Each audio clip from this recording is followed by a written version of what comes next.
Voilà, nous allons cette fois-ci parler de l'enlèvement, cet événement important qui marquera la venue du Seigneur Jésus-Christ.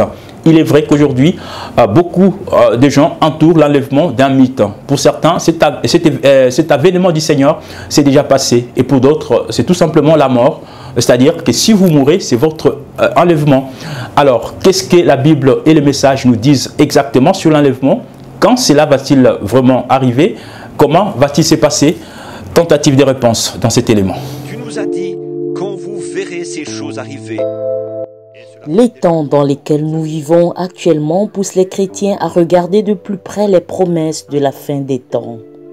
Toute la création brûle de voir venir incessamment ce grand et glorieux jour du retour majestueux de notre cher Seigneur Jésus-Christ. Or, cet événement appelé l'enlèvement, c'est-à-dire le passage des croyants de ce monde-ci vers le ciel, peut survenir à tout moment. Il y a des signes. Il y en a beaucoup, vous savez. Même Frère Branham dit que le monde entier soupire, cherchant ces jours. Et quand nous voyons aujourd'hui, Frère Branham dit avec les signes volcaniques, tous les signes, cela montre que le départ de l'église est imminent bientôt. Il n'y a pas encore de temps.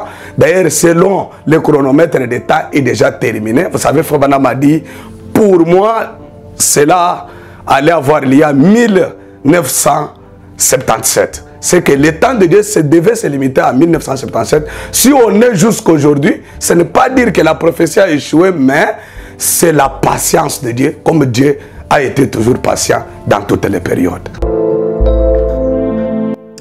Mais attention, l'enlèvement n'est pas pour tout le monde. Il y a un peuple que Dieu a choisi et prédestiné pour son avènement dans les airs.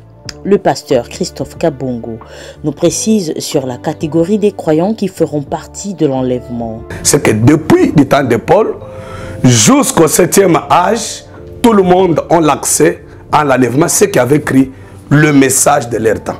Mais les vivants, ça sera les gens qui ont écrit le message de William Marion Branham. Là, ils iront dans l'enlèvement sans passer par la mort. Aujourd'hui, les gens entourent l'enlèvement des mythes.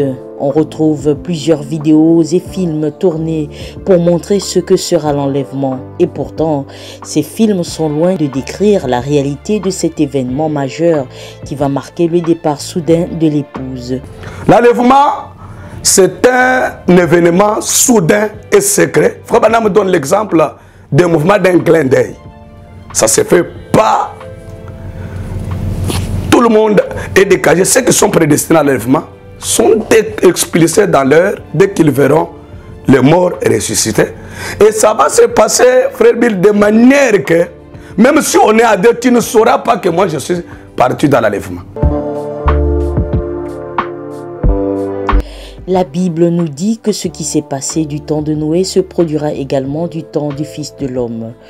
Dieu détruira complètement ce monde en déversant des terribles fléaux. Le seul critère ou condition à remplir pour être enlevé est d'être prêt.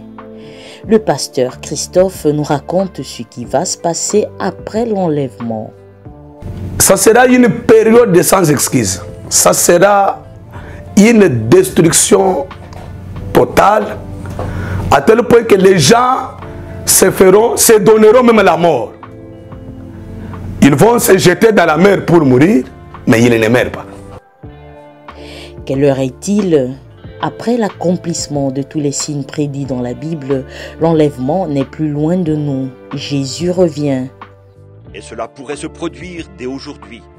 Nous ne connaissons ni la minute ni l'heure.